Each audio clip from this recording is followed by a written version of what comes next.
Dios les bendiga y bienvenidos al servicio en línea de la Iglesia Sólida Gloria. Y estamos aquí para adorar al nombre del Señor Jesús, para conocerle, para rendirnos a Él. Y vamos a ir directamente a su palabra, específicamente en el Salmo 33. Si puede acompañarme en el Salmo 33.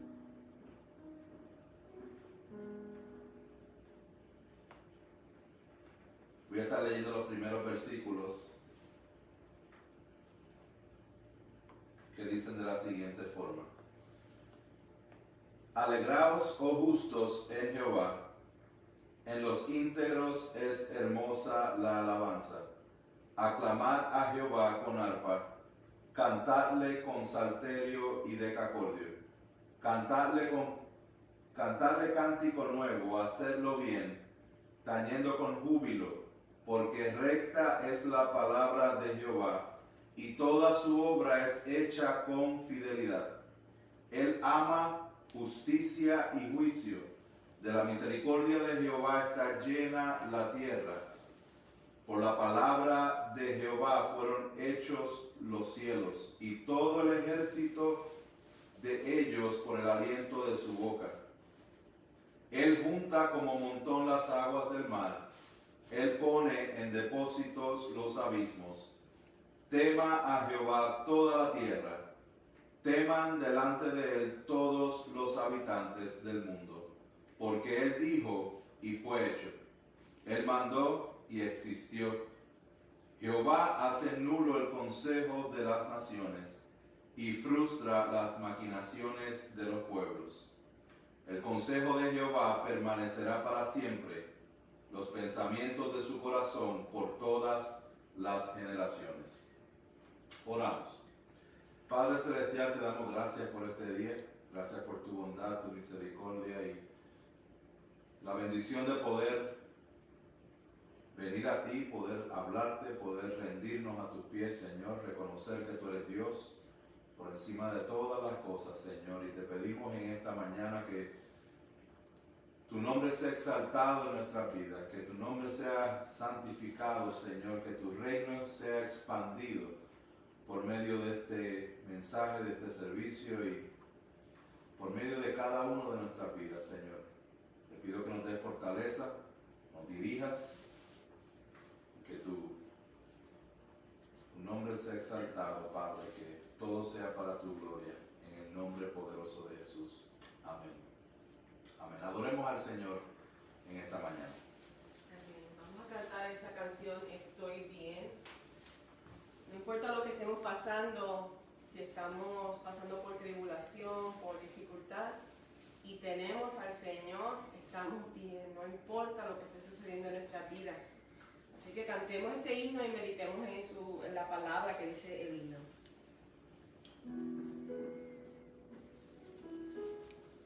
De paz inundada mi senda esté, oscura un mar de aflicción, mi suerte cualquiera que sea, diré, estoy bien, tengo paz con mi Dios.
Señor Jesús.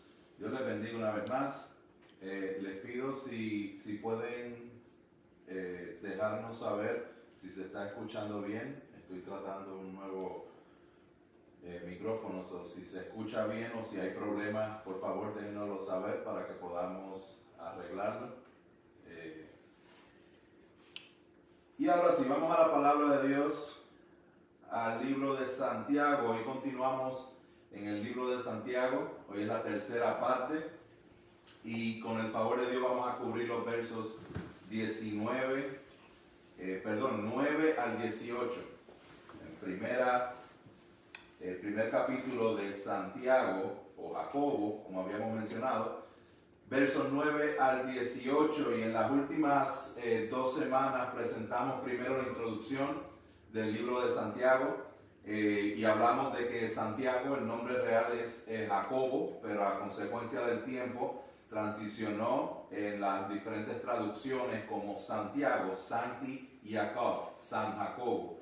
De ahí es que sale el nombre de Santiago, que era el medio hermano de Jesús, el cual era líder de la iglesia en Jerusalén. Y él está escribiendo a un grupo de creyentes que han sido dispersados por la persecución. Son creyentes, son hermanos en Cristo que han abrazado la fe en Cristo, que han nacido de nuevo, pero que están siendo perseguidos por su fe. Y a estos es a quien Santiago o Jacobo les escribe. Recordamos también que es una carta que él escribe y es una carta general. Eso aplica para los creyentes del tiempo, pero aplica a los creyentes del día de hoy. Eso fue la primera semana. La segunda semana hablamos específicamente de las pruebas. Dios permite las pruebas externas y todo lo que sucede a nuestro alrededor para que nuestra fe sea probada con el propósito de producir paciencia y perseverancia. ¿Por qué? Porque Él quiere que maduremos, Él quiere que crezcamos, que seamos fortalecidos en la fe. Hablamos acerca de la diferencia entre la sabiduría y el conocimiento, y hablamos de que la sabiduría es básicamente poder aplicar todo el conocimiento de Dios que Él nos ha dado en las Escrituras, es vivir lo que Dios espera de nosotros.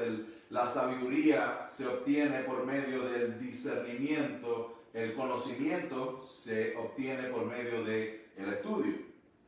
Dios quiere darnos esa sabiduría para que pongamos en práctica sus enseñanzas sin importar la magnitud de nuestros problemas. También hablamos de que el que no tenga esa sabiduría, que la pida, pero que la pida con fe, que no sea un hombre de doble ánimo. Y ahora vamos a ir a la siguiente o al siguiente tema o el siguiente desarrollo de este mismo tema de las pruebas, y vamos a estar hablando un poco más acerca de las reacciones a la prueba. Habíamos hablado de la prueba, ahora vamos a hablar de las reacciones a la prueba. Y para eso vamos a dar lectura de la palabra, específicamente los versos 9 hasta el 18. Y dice así el verso 9. Pero que el hermano de condición humilde se gloríe en su alta posición y el rico en su humillación. Pues él pasará como la flor de la hierba, porque el sol sale con calor abrasador y seca la hierba y su flor se cae, y la hermosura de su apariencia perece. Así también se marchitará el rico en medio de sus empresas. Bienaventurado el hombre que persevera bajo la prueba, porque una vez que ha sido aprobado, recibirá la corona de la vida que el Señor ha prometido a los que le aman. Que nadie diga cuando es tentado, yo soy tentado por Dios, porque Dios no puede ser tentado por el mal y Él mismo no tienta a nadie, sino que cada uno es tentado cuando es llevado y seducido por su propia pasión. Después, Cuando la pasión ha concebido, da a luz el pecado. Y cuando el pecado es consumado, engendra la muerte. Amados hermanos míos, no os engañéis. Toda buena dádiva y todo don perfecto viene de lo alto, desciende del Padre de las luces, con el cual no hay cambio ni sombra de variación. En el ejercicio de su voluntad, Él nos hizo nacer por la palabra de verdad para que fuéramos las primicias de sus criaturas.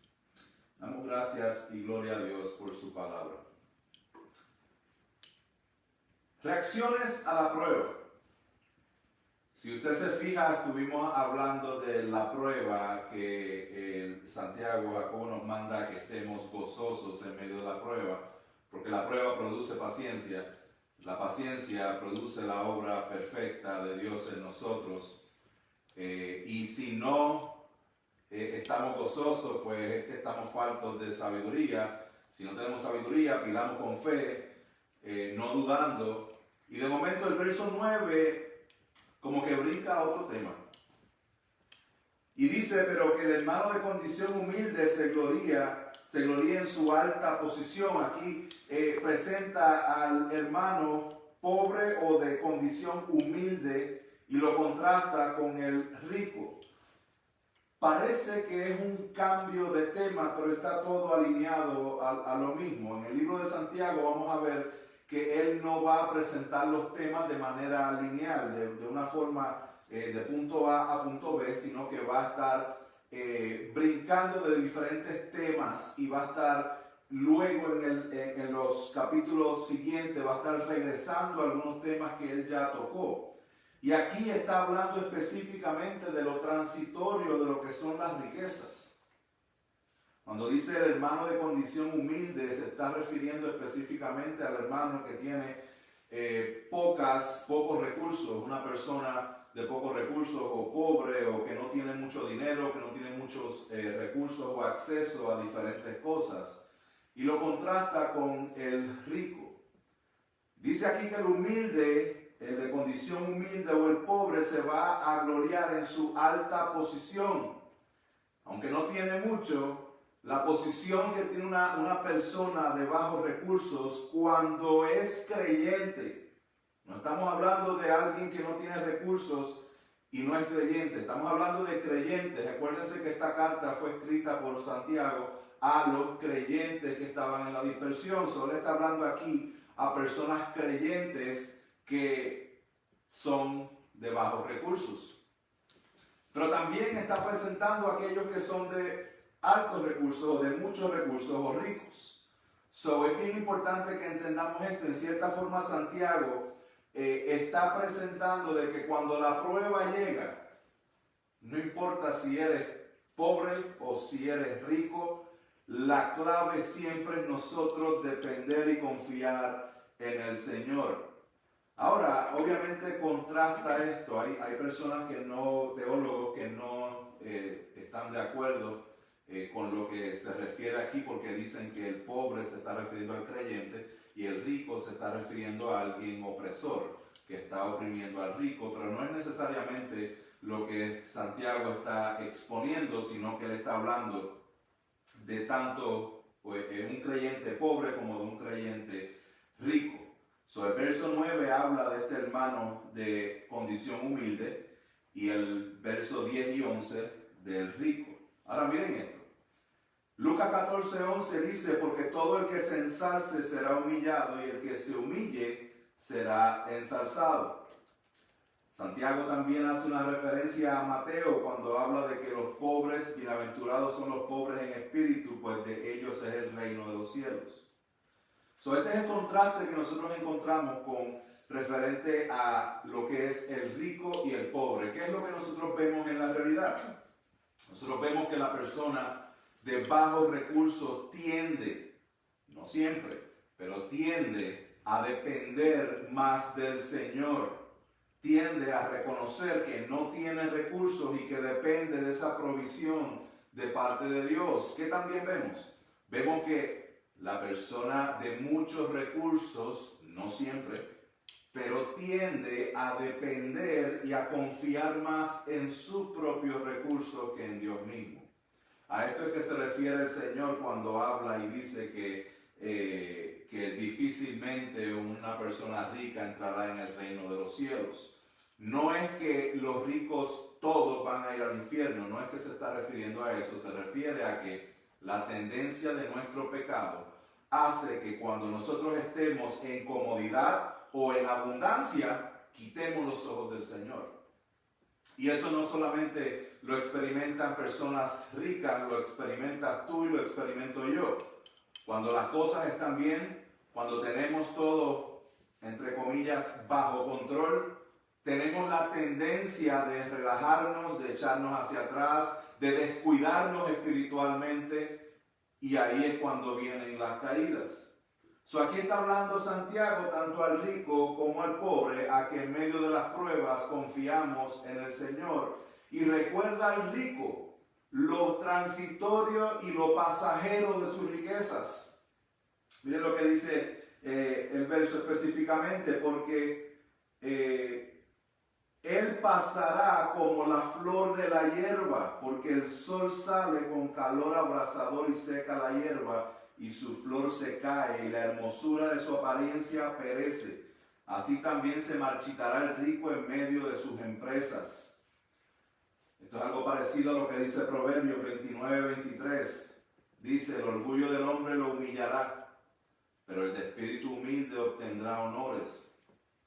Santiago repite esta misma idea en el capítulo 4, verso 10, cuando él dice, humillaos en la presencia del Señor y Él os exaltará. Y también vemos lo importante de nosotros ver cómo Santiago conecta esto con el Antiguo Testamento. En Isaías 46 al 8 dice, una voz dijo, clama. Entonces él respondió, ¿qué he de clamar? Toda carne es hierba, y todo su esplendor es como flor del campo. Sécase la hierba, marchítese la flor, cuando el aliento del Señor sopla sobre ella.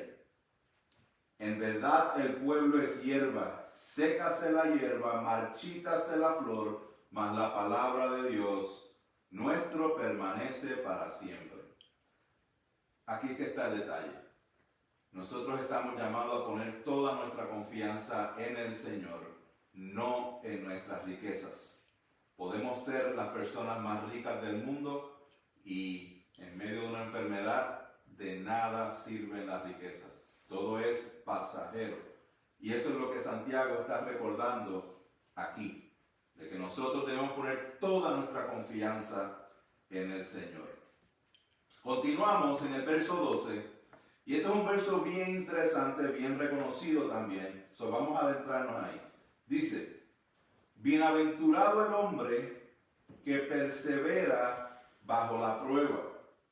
Voy a leerlo en la versión Reina Valera porque está un poquito diferente. Dice, bienaventurado el varón que soporta la tentación, porque cuando haya resistido la prueba, recibirá la corona de vida que Dios ha prometido a los que le aman. Mire cómo esta traducción lo dice, bienaventurado el varón, bienaventurado del término Macarios o bendecido o feliz. El mismo término utilizado por Jesús en el Sermón del Monte en las bienaventuranzas. Cuando nosotros vemos esto, bienaventurado el varón que soporta la tentación, porque cuando haya resistido la prueba, vemos que Santiago sigue hablando de la prueba, La versión de las Américas dice, bienaventurado el hombre que persevera bajo la prueba, no la tentación. Porque una vez ha sido aprobado. ¿Qué juego de palabras, no? Vemos aquí la prueba y la tentación. En la traducción de las Américas creo que es un poquito más accurate o precisa cuando dice, bienaventurado el varón que persevera bajo la prueba. La Reina Valera dice tentación. La raíz de ambas palabras es la misma. Es la misma raíz, pero tiene una diferencia. Y nosotros tenemos que entender esa diferencia para que después no nos ahoguemos en diferentes preguntas o en diferentes dudas que puede generar este texto. So, vamos a ver qué es lo que significan estas palabras y cómo lo podemos interpretar de manera en que sea alineado con lo que Santiago estaba escribiendo. So, vemos prueba. So, cuando habla de la primera palabra, bienaventurado el hombre que persevera bajo la prueba, estamos hablando de la palabra peirasmos. Cuando se refiere a tentación o prueba en este verso 12, se refiere a la prueba de esta palabra en griego peirasmos, que significa prueba o probar. Es externo, por lo tanto no está en nuestro control. Tiene su propósito y es el de examinarnos minuciosamente. Váyase a la escuela. Usted está tomando clases y llega el momento donde le dan la prueba para examinar el conocimiento que tiene o la falta de conocimiento que tiene. Esta es la prueba, ¿ok? Sale de la misma raíz de donde sale la palabra tentación. Y aquí es que vamos a empezar a diferenciarlo. Cuando nosotros hablamos de la siguiente palabra, dice la primera es el que persevera bajo la prueba. Y después dice, porque una vez ha sido aprobado. Cuando hablamos de aprobado, estamos hablando de otra palabra que se llama dokimos. Esta palabra dokimos es la misma que aparece en el verso 3 que hablamos la semana pasada, donde dice que sabiendo que la prueba de vuestra fe produce paciencia. La prueba, el dokimion, el dokimos, esa misma palabra es la que aparece aquí en el verso 12. Y esta palabra tiene una connotación un poquito diferente. Vamos a leer, dice, la prueba o tentación externa tiene como propósito de evaluar minuciosamente nuestras debilidades. ¿Okay? Aquí que está la diferencia. Cuando hablamos de pruebas, estamos hablando de que Dios permite la prueba para examinar nuestra fe, pero para que esa fe pueda crecer y perseverar y madurar. Ese es el propósito de las pruebas. Para eso es que Dios prueba. Dios probó a Abraham, Dios probó a Job. Hay diferentes maneras en que vemos a través de la Biblia donde Dios permite y prueba a diferentes personajes bíblicos. Ahora, cuando hablamos de tentación, la tentación tiene como propósito el examinar para hacerte caer. Vamos a decirlo así. Yo soy maestro y ustedes, estudiantes, yo les enseño un material, ¿verdad? Y les doy una prueba del material que yo les cubrí o les enseñé. Esa sería la prueba. Una tentación sería si les doy una prueba con un material que no les he explicado. Porque yo sé que no lo van a poder hacer porque no lo he explicado. Ese es el punto, esa es la diferencia entre la prueba y la tentación. Dios usa la prueba para que crezcamos en nuestra fe. Satanás usa la prueba para tentarnos y hacernos caer. Ahí es que está la diferencia grande. Cuando vemos la palabra aquí en Santiago 1:12, bienaventurado el hombre que persevera bajo la prueba, porque una vez aprobado recibirá la corona de vida que Dios ha prometido a los que le aman. Ahí no está hablando de tentación. Ahí no está hablando de una obra de Satanás. Esa prueba no tiene que ver con lo que Satanás hace. Satanás no está en el picture en ese verso 12. En el verso 12 lo que vemos es la obra de Dios. ¿Por qué? Porque cuando se nos está probando la fe, yo quiero que usted lo vea desde un punto de vista lógico. Cuando Dios prueba la fe de uno de sus hijos, yo quiero que usted se pregunte, ¿será que Dios no sabe si usted cree o no cree? ¿Será que Dios va a descubrir algo que Él no sabe siendo Él omnisciente? ¿Será que Dios probó a Abraham para ver si él era creyente y si él estaba creyendo? No, Dios sabe todas las cosas desde el principio. Él nos escogió desde antes de la fundación del mundo. Cuando Dios permite las pruebas, Él está formándonos y fortaleciendo nuestra perseverancia para que nosotros crezcamos en madurez y en fe en Cristo Jesús.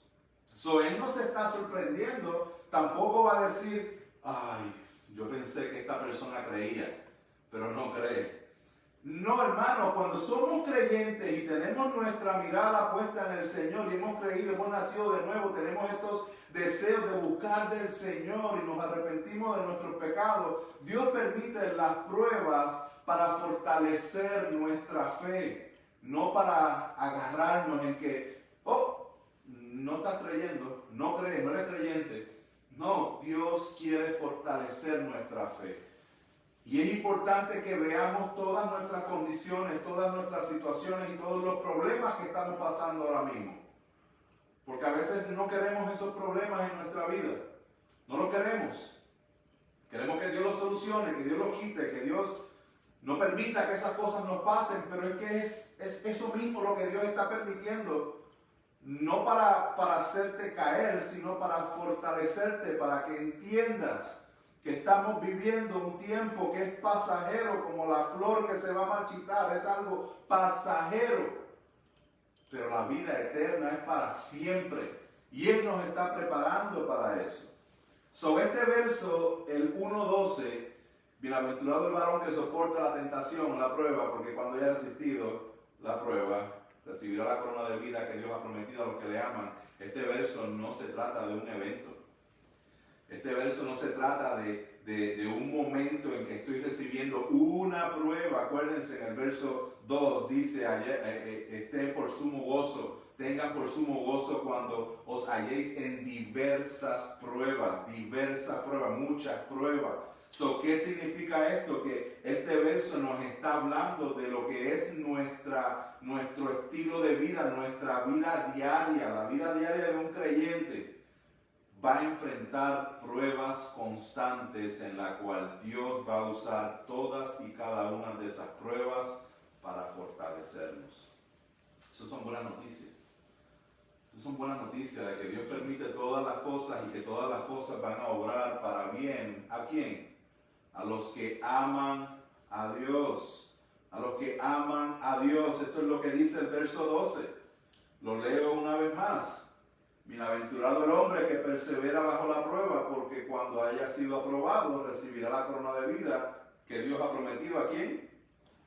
A los que le aman. A los que le aman. Estamos llamados a amar al Señor, el cristiano, el que ha sido regenerado, el que Dios ha hecho una obra en su vida. Esa persona va a amar a Dios. Y el que ama a Dios, todas las cosas le obran a bien. Esto es importante que lo entendamos. Y aquí vemos una doctrina que está metida en este verso, que muchas veces pasamos desapercibido y a veces no le damos tanto énfasis. Y es la doctrina de la perseverancia de los santos, o la preservación de los santos. Leo una vez más, parezco repetitivo, pero es que tenemos que entenderlo, mi hermano, que dice, bienaventurado el hombre que persevera bajo la prueba. La otra versión dice, bienaventurado el varón que soporta. Esta palabra soporta o persevera es la palabra en griego upomone, que es la misma palabra que utilizó Santiago en el verso 3 para referirse a la paciencia. Aquí ven cómo todo empieza a conectar.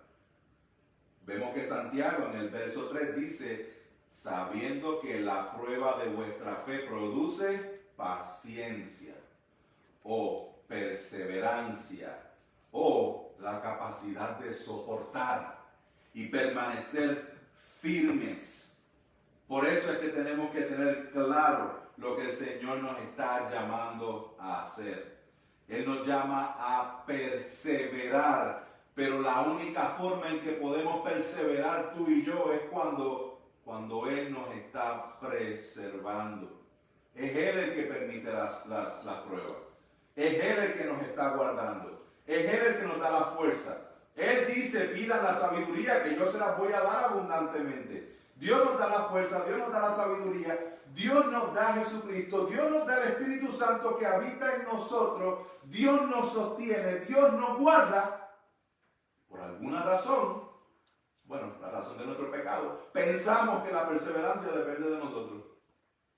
Sí, estamos llamados a perseverar y ese es el producto de las pruebas cuando Dios nos está sosteniendo. Y quiero hacer un paréntesis para presentar de manera más específica y corta, precisa, lo que es la perseverancia de los santos o la preservación de los santos. En la Confesión de Fe de Westminster lo describe de esta forma, en el capítulo 17 dice: a quienes Dios ha aceptado en su amado, en Cristo, y que han sido eficazmente y santificados por su Espíritu, no pueden caer ni total ni definitivamente del estado de gracia, sino que ciertamente han de perseverar en él hasta el fin, y serán salvados eternamente. Esta perseverancia de los santos depende no de su propio libre albedrío, sino de la inmutabilidad del decreto de elección, que fluye del amor gratuito e inmutable de Dios el Padre. En otras palabras, la perseverancia de los santos no se basa en la capacidad tuya de perseverar, sino en la capacidad de Dios de preservarte.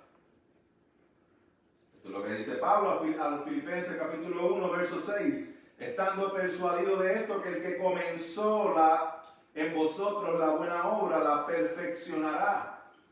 Él está convencido, está persuadido de que Dios comenzó una obra en el creyente y esa obra va a ser terminada. Lo que Dios comienza, Dios lo termina. Dios no deja las cosas a mitad. Dios es el que se encarga de que nosotros podamos perseverar porque Él nos está preservando. El que cree que puede perder la salvación es porque también cree que puede alcanzarla. Y esto es importante que entendamos que la salvación es del Señor. La salvación es imposible ganarla. Por lo tanto, es imposible perderla. Es de Jehová, Él es el que la otorga, Él es el que la sostiene, Él es el que nos preserva. Tenemos confianza en nuestra salvación porque hemos sido sellados por el Espíritu Santo. Esto lo vemos en múltiples versos, 2 Timoteo 2:19, Efesios 1, 13 y 14. Mis hermanos, y Dios completará la salvación de los que Él ha salvado. Ahora, importante, cuando nosotros creemos que la salvación depende de que nosotros la guardemos, estamos basando esa creencia en una arrogancia, en una mala interpretación bíblica. La Biblia enseña que las personas que se apartan de la fe no es porque no pudieron preservar su fe, es porque realmente no fueron creyentes. Esto es lo que vemos en 2 de Juan 1:9, que dice: cualquiera que se extravía y no persevera en la doctrina de Cristo, no tiene a Dios. El que persevera en la doctrina de Cristo, este sí tiene al Padre y a Dios. Mateo 7 dice: no todo el que dice Señor, Señor entrará en el reino de los cielos. Primera de Juan 2:19 dice: salieron de nosotros, pero no eran de nosotros, porque si hubiesen sido de nosotros, hubieran permanecido con nosotros. Pero salieron para que se manifestase que no todos son de nosotros. Clarifico. Importante que entendamos también, hermanos, que muchas personas pueden profesar una fe, pueden decir que tienen una fe, pueden aparentar vivir en la fe por cierto periodo de tiempo, pueden engañar y hacer creer a todo el mundo alrededor de ellos que son creyentes, pero a Dios no hay quien le engañe. la verdadera condición de esa persona eventualmente será manifestada para que realmente salga a la luz si es creyente o no es creyente. Por eso es que nosotros debemos vivir, mis hermanos, en el temor de Dios, buscando de Dios, evaluándonos constantemente para ver si realmente estamos en la fe. Si estamos en la fe, Él nos va a guardar y Él nos va a dar las fuerzas para que perseveremos. Porque una de las cosas que muchas personas dicen al no entender esta doctrina es que esto es una licencia para pecar. No es una licencia para pecar. El que tiene o vive una vida con una licencia para pecar es porque realmente no ha creído en Dios. No ha entendido lo que la palabra dice. ¿Por qué podemos estar seguros de esto, mis hermanos? ¿Por qué podemos estar claros y seguros en la preservación de nuestra fe? Porque Cristo murió por nosotros. Y Él completó la obra en la cruz del Calvario. Y no solamente eso, sino que Él está sentado a la diestra del Padre. Y Él, el Hijo de Dios, intercede por nosotros. Por eso es que nosotros podemos cometer errores y podemos pecar y podemos caernos, pero Él intercede por nosotros y nos levanta y nos limpia y vuelve y nos da la fuerza y vuelve y nos levanta y nos da lo que necesitamos para seguir perseverando. Mis hermanos, si la salvación se pudiera perder, de seguro la perderíamos, porque en nuestro pecado, en nuestra forma en que todavía cargamos con la influencia del pecado en nuestra carne, nos alejamos de Dios. Nuestra carne es contraria al Espíritu, pero Cristo en su Espíritu nos envía al Espíritu Santo a nosotros para que podamos resistir, podamos permanecer, podamos perseverar en la fe en Cristo Jesús. Seguimos. Ahí vemos la diferencia en ese verso 12, hablando de las pruebas. Hablando de las pruebas y esa perseverancia que viene de Dios. Ahora vamos a seguir al verso 13 al 15 porque aquí habla de la tentación. Y vamos a ver la diferencia, aunque ya lo expliqué un poquito anteriormente. Dice, verso 13, que nadie diga, nadie, cuando es tentado, soy tentado por Dios. Porque Dios no puede ser tentado por el mal y Él mismo no tienta a nadie, sino que cada uno es tentado cuando es llevado y seducido por su propia pasión o concupiscencia. Después, cuando la pasión ha concebido, da luz al pecado y cuando el pecado es consumado, engendra la muerte. La palabra que Jacobo o Santiago utiliza aquí para describir la tentación tiene la misma raíz de la palabra prueba que se utilizó en el verso 13 y en el verso 12, pero no es la misma palabra, es la palabra peirazo, tentación, peirazo. Viene de la misma raíz de la palabra peirasmos, que era la que aparece en el verso 12 y el verso 13. Ahora, Dios envía y permite las pruebas en la vida del creyente, pero no podemos confundir las pruebas y las tentaciones. Mientras Dios permite las pruebas para desarrollar perseverancia en el creyente, Satanás usa las pruebas para tentar y hacer caer. Como les dije hace un rato, cuando Dios prueba a un creyente, Dios sabe que él es creyente. Y Dios lo permite porque lo va a fortalecer. Ahora, cuando Satanás tienta utilizando pruebas permitidas por Dios para hacer caer. Vamos a poner un ejemplo. Yo les hablé hace un rato de Abraham en Génesis 22, verso 1, donde Dios prueba a Abraham. Ahora, Dios sabía que Dios había escogido a Abraham. Y Dios había puesto esa fe en Abraham. No era que Abraham era una persona que Dios diga, wow, esta persona es tremenda. y yo quiero usarla para mi reino. No, Dios escoge a Abraham para que de ahí saliera una gran nación, saliera la salvación en Cristo Jesús. So, Dios escoge y Dios permite todas estas situaciones y circunstancias en la vida de Abraham para fortalecer su fe. Ahora, cuando hablamos de tentación, vamos a Mateo capítulo 4, donde Satanás tienta a Jesús. ¿Cuál era la razón por la cual Satanás quería tentar a Jesús? ¿Quería fortalecer la fe de Jesús? No, quería hacerlo caer. Ahí vemos la diferencia. Jesús enfrentó unas pruebas de parte de Satanás que venían con la intención directa de hacerle caer, porque venían con una intención malvada. Cuando viene del mal, no proviene de Dios. Santiago dice, no digan que es Dios el que los tienta, porque Él no tienta, ni puede ser tentado, ni tienta a nadie. Ahí es que está la diferencia entre la prueba y lo que es la tentación. Vamos a ponerlo de esta forma. Imagínense que hay, para dar un ejemplo, una analogía. La analogía no es perfecta, por si acaso. Muchas personas se confunden. Pero simplemente para que podamos entenderlo. Imagínense que hay un evento de entretenimiento, vamos a decir un partido de soccer, de fútbol o algo parecido. Vemos que en el evento principal es el partido. Ese es el ofrecimiento principal. Esa sería la prueba. Ese es lo principal de ese evento. Ahora, como parte de ese evento, hay otros pequeños eventos que se van a estar ofreciendo también.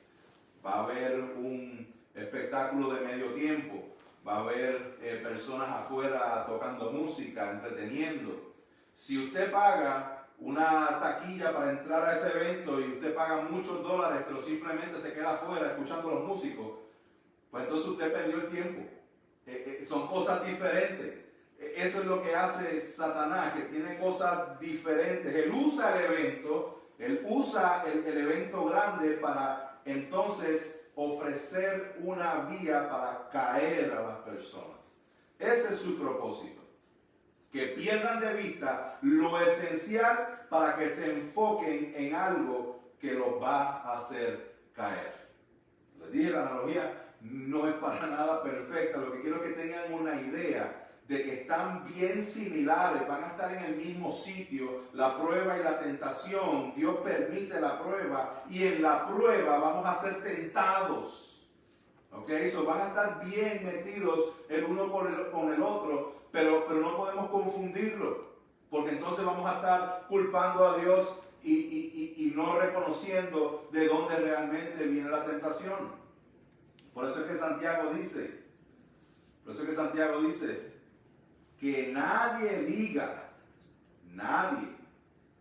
que es tentado por Dios. Una última diferencia que quiero presentar aquí.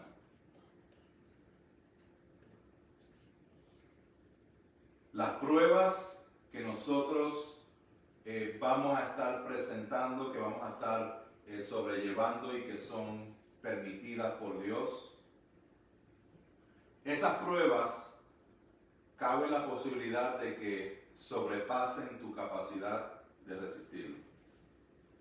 Voy a ponerlo de esta forma. Mientras Dios permitirá pruebas que no puedes soportar, nunca permitirá tentaciones que no puedas resistir. Y aquí está la diferencia grande con todo esto. Cuando nosotros hablamos de tentaciones, eso que Satanás utiliza por nuestra carne, nuestro pecado, para hacernos caer, eso Dios dice en su palabra que no va a haber ninguna tentación que no podamos resistir. Vamos a ponerle la palabra directamente. Miren lo que dice 2 Corintios 1:8. Y esto es con referente a las pruebas. Dice, de Pablo: porque no queremos que ignoréis, hermanos, acerca de nuestra aflicción sufrida en Asia, porque fuimos abrumados sobremanera, más allá de nuestras fuerzas, de modo que hasta perdimos la esperanza de salir con vida. Pablo perdió la esperanza de salir con vida. Estaba sobreabrumado en gran manera. La prueba era mucho más de lo que él podía soportar. Y sí vamos a pasar por pruebas de esa magnitud. Mientras él pensaba que no tenía lo suficiente para sobrevivir esa prueba, Dios lo estaba sosteniendo. Dependía de Dios que lo sostuviese y no de la capacidad de él de permanecer a flote. Era Dios el que permite pruebas y en ti y en mí permite pruebas que son mucho más grandes de lo que nosotros podemos soportar, con el propósito de que nosotros seamos fortalecidos porque Él nos sostiene. En las tentaciones es diferente. Dice 1 Corintios 10:13, no os ha sobrevenido ninguna tentación que no sea común a los hombres, y fiel es Dios, que no permitirá que vosotros seáis tentados más allá de lo que podáis soportar, sino que con la tentación proveerá también la vía de escape a fin de que podáis resistirla. Son las tentaciones que hay a nuestro alrededor a consecuencia de las pruebas, que es por consecuencia de nuestra carne. Dios ha proveído la salida. Si tú ahora mismo estás inundado y sumergido en un patrón pecaminoso en tu vida y piensas que es más fuerte que tú, mira a la cruz. Porque Cristo venció nuestro pecado en la cruz del Calvario. Él venció el pecado y ninguna tentación va a ser lo suficientemente grande para que no podamos resistirla en Cristo Jesús. Eso es lo que está diciendo. Mucha gente dice, no, Dios no permite ninguna prueba que tú no puedas soportar. Falso. Dios no permite ninguna tentación. Las pruebas sí. Hay pruebas en que definitivamente no vamos a poder soportar. Pero las tentaciones vamos a poder permanecer firmes. ¿Por qué? Porque las pruebas que Dios permite a nuestras vidas van a afectar lo externo con el propósito de fortalecer nuestra fe. Las tentaciones de nuestra carne son para afectar nuestra fe, para afectar lo interno. Y ahí es que está la gran diferencia. ¿Qué era lo que estaba pasando con estos creyentes? Estos creyentes estaban siendo perseguidos y estaban diciendo de que sus caídas eran a consecuencia de Dios. En otras palabras, que Dios los estaba tentando. Y Santiago les dice a estos creyentes, nunca digan eso, nunca lo piensen, nunca lo crean, porque no es cierto. Dios no tienta a nadie. Dios no va a estar tentándonos con el propósito de hacernos caer. Él no puede ser tentado por el mal y Él no tienta a nadie. Ahora Él lo explica. La culpa no es de Dios. No culpes a Dios. Pero mira esto que interesante en el verso 14. No culpes a Dios, pero tampoco culpes al diablo.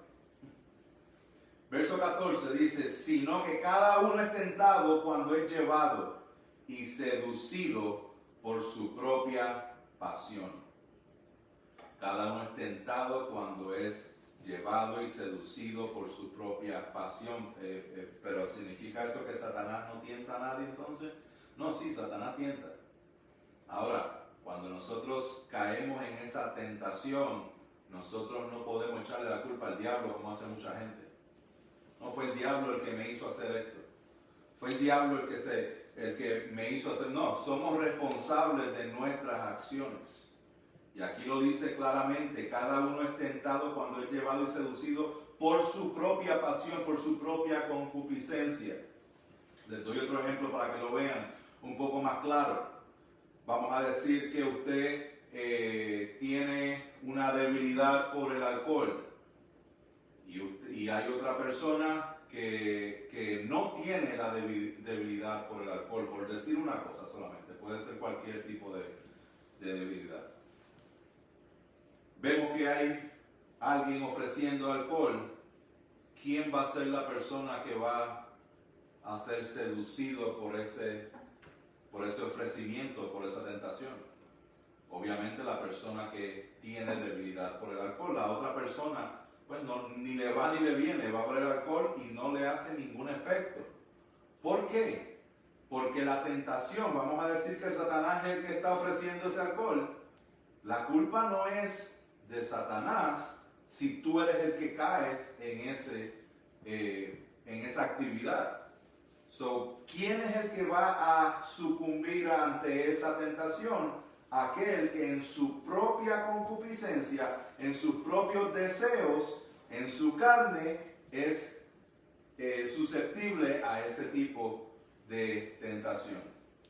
Así lo podemos nombrar en múltiples cosas. Pueden ser alcohol, pueden ser drogas, pueden ser hablar de más, hacer chismoso, puede ser a dudar, puede ser a lujuria, puede ser a estar siempre persiguiendo el dinero, el ser greedy. Pueden ser tantas cosas. Por eso es que hay una múltiple forma en que Satanás pone todo alrededor para que seamos tentados, pero cuando nosotros sucumbimos a esa tentación, no va a ser culpa de él, es porque en nuestro pecado nosotros nos entregamos a esas cosas. Y por eso es que no podemos decir, no es Dios el que me está haciendo esto. Porque si decimos que es Dios, pues está bien, yo estoy haciendo la voluntad de Dios. Entonces, no podemos decir que es Dios, es en nosotros mismos. Ahora, la pregunta y lo que yo le quiero exponer en este verso 15, que es lo que Santiago expone, es que el pecado no es un acto espontáneo. El pecado es un proceso en el cual nosotros estamos y caemos en ese pecado. Sobre esa dinámica de caer en el pecado debemos entenderla como un proceso y no como un acto, como que estamos todo bien, todo está tranquilo y de momento nos caímos en el pecado. No, hubo un proceso detrás y antes de eso que nos llevó a caer en ese pecado. Por eso es que les hago la pregunta. Y les hago la pregunta para que ustedes mismos evalúen en esto y se pregunten a ustedes mismos cuáles son los patrones, activos o pasivos, que puedes identificar en tu rutina diaria justo antes de pecar. ¿Cuáles son esos patrones? ¿Qué era lo que estabas haciendo? Si tú identificas que pecaste ayer, que fue sábado, ¿qué hiciste ayer por la mañana? ¿Qué hiciste el viernes por la noche? ¿Qué hiciste durante toda la semana anterior? ¿Qué te llevó al proceso de estar donde tú estabas débil, donde sucumbiste al pecado? Por eso es que les hago la pregunta, ¿cuáles son esas cosas activas o pasivas? ¿A qué se refieren los patrones activos del pecado? Patrones activos son malas compañías. ¿Cuáles son esas malas compañías que están alrededor tuyo? ¿Cuáles son las cosas que estás escuchando que no deberías estar escuchando? ¿Cuáles son las cosas que estás viendo que no deberías estar viendo? ¿Cuáles son las cosas que estás hablando que no deberías estar hablando? ¿En qué estás gastando tu tiempo? ¿En qué estás gastando tus recursos que no deberías estar haciendo? Estos son los patrones activos. ¿En qué estás consumiendo tu vida? Esos son los activos de nuestros patrones que sin darnos cuenta nos llevan al pecado. Hay muchas cosas en que, no, esto no es pecado. Sí, pero si eso te va a dar un paso en pos del pecado, pues entonces no lo hagas. Ese es el patrón, ese es el proceso en el que estás envuelto, que no te estás dando cuenta, que de momento vas a sentir que simplemente caíste en pecado, cuando fue un proceso completo en el cual estuviste desviándote de lo que Dios quería para ti. Ahora, no solamente son cosas activas, cosas de lo que estoy haciendo, también son cosas pasivas las que no estás haciendo. Porque ahí pregunto dónde están y cómo estás en las disciplinas espirituales. Usualmente cuando caemos en pecado o cuando pecamos es porque hemos descuidado, hemos dejado de orar, hemos dejado de buscar, hemos dejado de estar conectados a la palabra de Dios, hemos dejado de estar conectados al cuerpo que es la iglesia, hemos dejado de estar persiguiendo y buscando de Dios todos los días. Cuando nosotros dejamos de hacer esas cosas, obviamente nuestro espíritu es debilitado, nuestra carne es fortalecida. Por eso es que tenemos que identificar los dos, las cosas activas que estamos haciendo y lo que hemos dejado de hacer. La falta y descuido de las disciplinas espirituales, la falta y descuido de amor ante tu esposo, tu esposa, tus hijos. Falta de liderazgo. A los hombres les hablo específicamente. Hay una crisis de falta de liderazgo el día de hoy día, donde simplemente vivimos una vida pasiva. Y mientras Eva está teniendo interacciones con Satanás, contemplando comerse el fruto, nosotros estamos nowhere to be found, perdidos, no podemos ser encontrados en esa interacción porque estamos pasivos. Hombres, de manera específica, me lo digo a mí, se lo digo a todos ustedes que me están escuchando. Es momento de nosotros levantarnos firmes en el liderazgo y en el sacerdocio que Dios nos ha entregado, a que nosotros lideremos espiritualmente en nuestros hogares, a que lideremos en nuestro matrimonio, ante nuestros hijos y en la iglesia local. Importante, hermanos, ¿cuáles son esos patrones activos y pasivos que nos alejan de Dios? El pastor Sam Storms dice de la siguiente forma: elimina de tu vida, tanto como sea posible, todo lo que pueda hacerte caer. Si se trata de un lugar, deja de ir. Si se trata de una imagen, vuelve tus ojos de ella. Si se trata de una canción, no la escuches. Si se trata de un libro, no lo leas. Si se trata de un líquido, no lo bebas. Si se trata de una persona, apártate de su compañía. Seguimos con Santiago, versos 16 al 18. Mira cómo Santiago, luego de decirles eso, ustedes no le echen la culpa a Dios cuando sean tentados, sino que ustedes mismos son los que... Mira cómo Santiago regresa en el verso 16 y dice: amados, hermanos míos, ahí vemos el corazón pastoral de Santiago. Amados hermanos míos, no os engañéis. No se dejen engañar. Y aquí va Santiago con todos los cañones a apuntar a Cristo, a apuntar al Creador, a apuntar a Dios Padre. Y dice: amados hermanos míos, no se dejen engañar. Toda buena dádiva y todo don perfecto viene de lo alto. Desciende del Padre de las luces, con el cual no hay cambio ni sombra de variación. En el ejercicio de su voluntad, Él nos hizo nacer por la palabra de verdad para que fuéramos las primicias de sus criaturas. Santiago les recuerda a los hermanos que están pasando por pruebas y pasando por dificultades, aquellos que hasta han caído y sienten que están completamente sin esperanza. Aquellos hermanos que creyeron en Cristo y fueron regenerados, Santiago les recuerda que todo lo bueno proviene de Dios. Todos los dones, todas las bendiciones, toda la preservación, todas las fuerzas, toda la sabiduría, la salvación misma, el crecimiento, la perseverancia, la fuerza, todo proviene de Dios. Todo. Y Santiago les recuerda de que todo proviene de Él, para que dejen de estar buscando en ellos mismos lo que está en Dios y lo que Él hace disponible por medio de su Hijo. Santiago les recuerda que todo lo bueno proviene de Dios, porque Dios es bueno, Dios es eterno, Dios es creador, Dios es inmutable, Dios es poderoso, Dios es soberano. Esto es lo que Él les recuerda en estos versos. Por eso, hermanos, no se dejen engañar. No se dejen engañar. Cuando nosotros tenemos desajustado o distorsionado esa parte donde pensamos que sí hay cosas buenas en nosotros y no es que provino de Dios, vamos a ver las demás cosas distorsionadas también. Por ejemplo, el que cree ser bueno tiende a depositar su fe en su propia bondad y no en Cristo. Espiritualmente, cuando vamos a Mateo 5:3, que dice: bienaventurados los pobres en espíritu, porque de ellos es el reino de los cielos. A eso es que se refiere.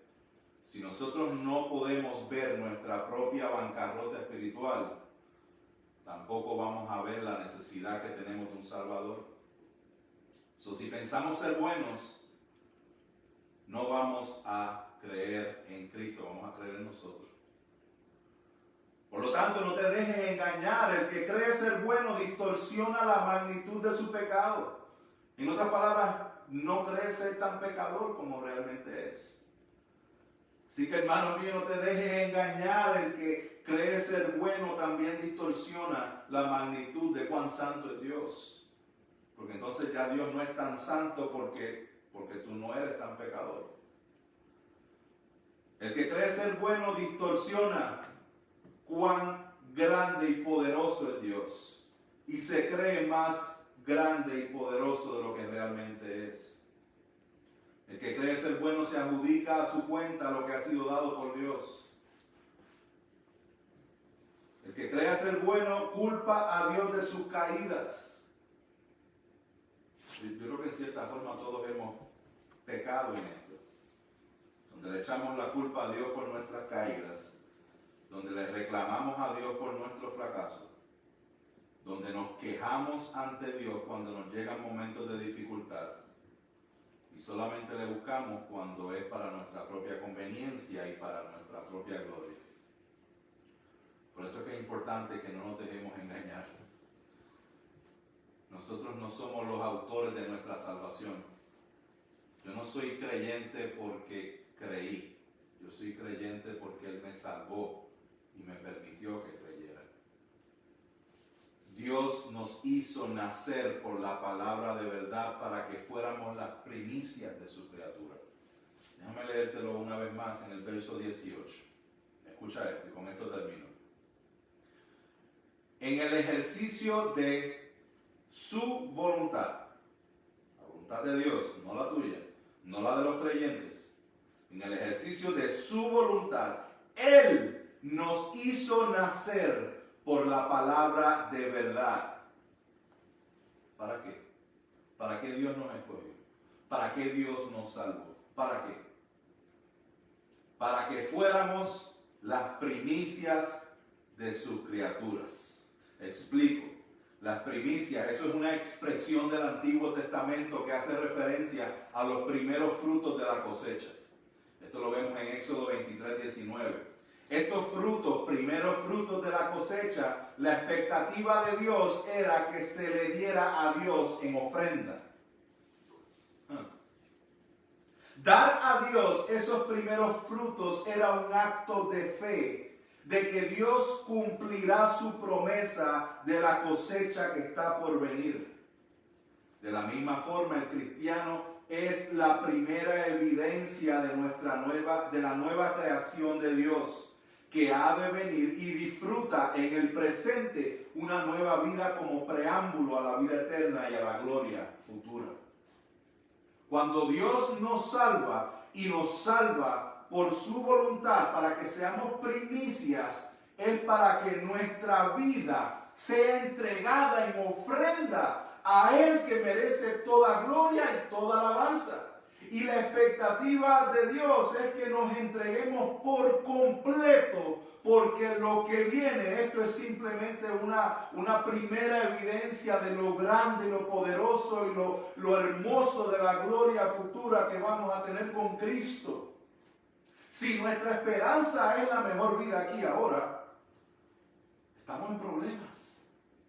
Porque cuando lleguen las dificultades y los problemas y las pruebas y las tentaciones, vamos a caer ante las tentaciones, vamos a sucumbir ante las pruebas y después le vamos a echar la culpa a Dios por todo eso.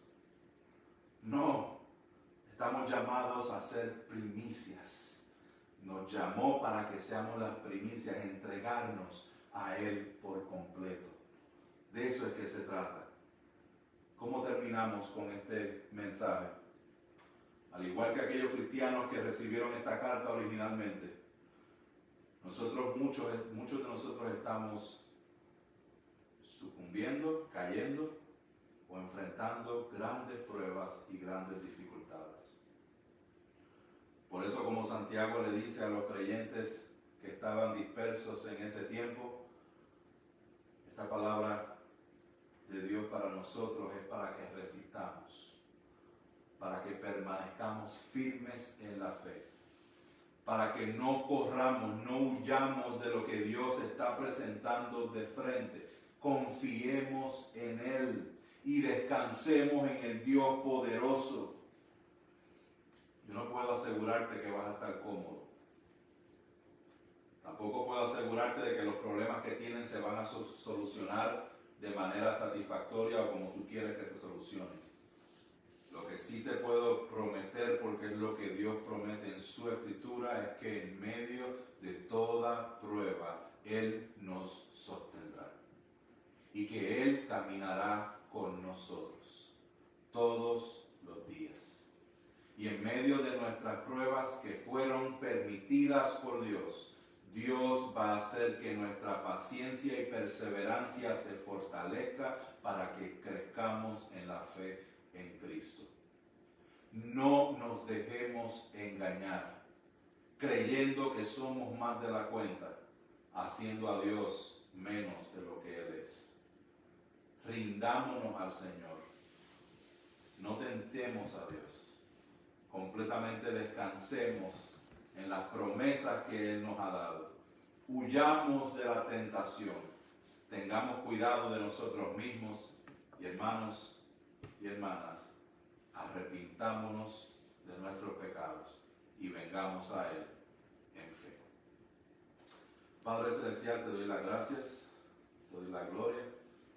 Gracias por este tiempo y gracias por mostrarnos la palabra, por mostrarnos que toda buena dádiva y todo don perfecto proviene de lo alto, del Padre de las luces, en el cual no hay mudanza ni sombra de variación. Tú no cambias, Señor. Significa que lo que dijiste que ibas a hacer, lo vas a hacer. Que tus promesas son en Él sí y en Él amén. Te pedimos que nos fortalezcas y te pedimos que nos perdones por nuestro pecado, por nuestra debilidad, por todas las veces, Señor, que a lo mejor te hemos culpado o que hemos reclamado, Señor, ignorantemente por las situaciones que están pasando alrededor nuestro. Perdónanos si nos hemos sentido muy cómodos alrededor del pecado.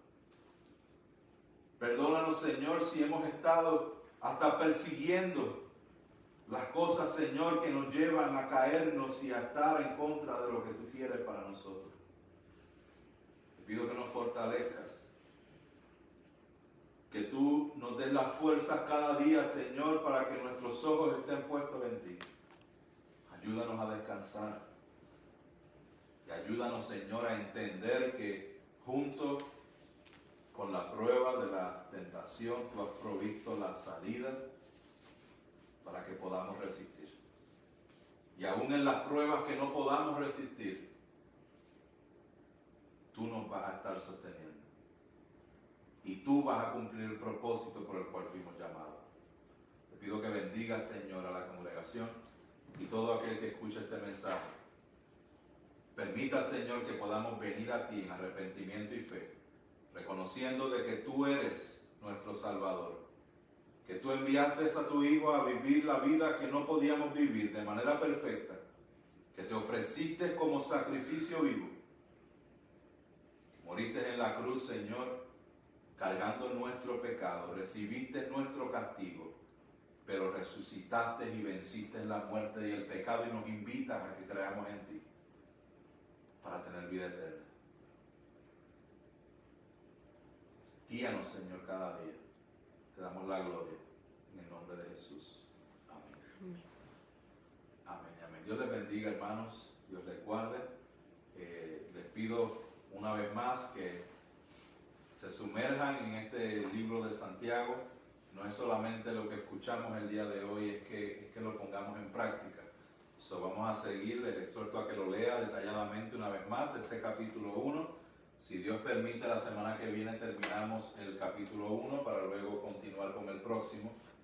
Continuamos con las reuniones virtuales en esta semana y hermanos, oremos los unos por los otros para que el Señor nos dé la fuerza para permanecer firmes en los tiempos que estamos viviendo. Dios les bendiga, Dios les guarde, porque de Él, Por Él y para Él son todas las cosas. A Él sea la gloria por siempre. Amén. Amén. Dios les bendiga.